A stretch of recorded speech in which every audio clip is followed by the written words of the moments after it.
Alright everyone, it's time for ass covering time. The New York Times, Der Spiegel, and others are getting together to call on Julian Assange not to be extradited to the United States. Where were you over the course of, the prior years in the wake of his arrest when those calls were being made? You were too busy, before the election was over, you were too busy castigating Julian Assange as a Russian disinfo agent.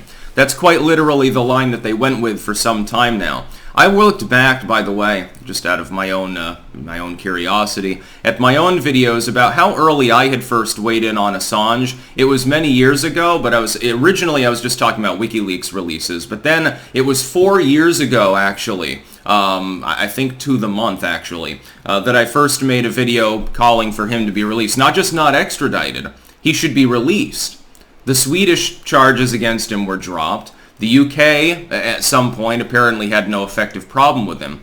He's being held for absolutely no reason, simply for the purposes of torturing him long term.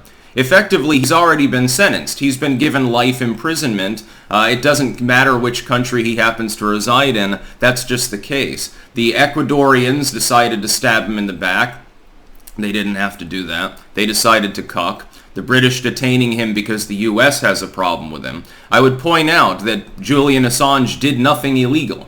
Julian Assange ran a website that took material sent to them by other people and actively coordinated not just with the US State Department but with other similar entities in order to redact material and warn them beforehand about the drops because it might lead to harm to US spies and shit like that. Harm reduction was actually a main goal of WikiLeaks, to the point where, they're doing a better job than governments at redacting the material sometimes. There is no Russian disinfo bullshit going on with WikiLeaks. You've had plenty of leaks from Moscow that have come through them. It just doesn't get as much fanfare. Of course, if you're in the US, you're probably more interested in the leak about US politicians than about some oligarch in Russia. Likewise, I'm sure that many Russians think that it's like Western propaganda. Well, the CIA must have co-opted WikiLeaks. I'm sure that there are people that believe that simply because they aren't exposed to the wider leak, because of their choice of news media, and they use like Sputnik or something.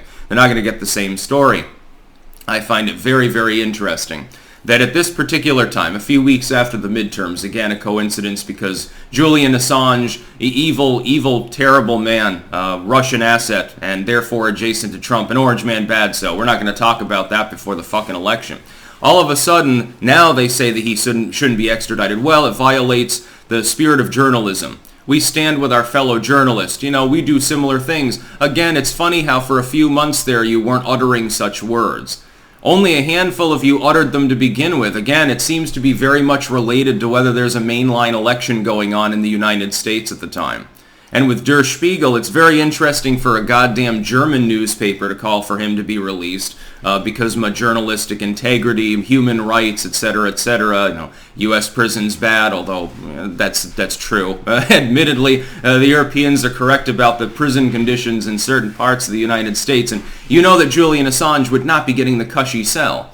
They'd probably put him in there with Bubba because the whole point is to silence him, torture him, and make an example of him to warn off other people from doing actual journalism. And that really is what WikiLeaks is doing, but it's funny to hear a German newspaper, because they have a muzzled press anyway, coming out to defend him. You'd get more journalistic honesty from the French than you would from the Germans. Very, very intriguing. Again, coincidental timing. They're totally not hypocrites for waiting for years to say this. Well, he was already in goddamn prison. Dude, the dude has been tormented for years now. I can't even remember when he first had to lock himself in the Ecuadorian embassy, and he was lucky to even get the green light to do that. They even let him have a cat for a while, embassy cat, of course. They were reasonable to him for a while, and then they slowly started grinding him down more and more, and I guess complaining that he didn't fucking clean the cat box enough and weird shit like that. It's like the dude is a political prisoner who's, living in a 2-room suite in the Ecuadorian embassy.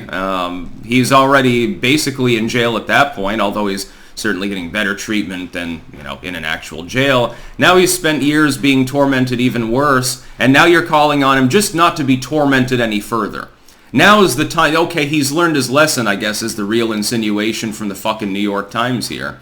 I'm not surprised at all, though. These people are ass coverers. They wouldn't have wanted to support Assange before the election because they would have gotten ripped apart by the howling lynch mob of Russia, by the pink-haired freaks that comprise half of their fucking readership. That's about all. Peace out.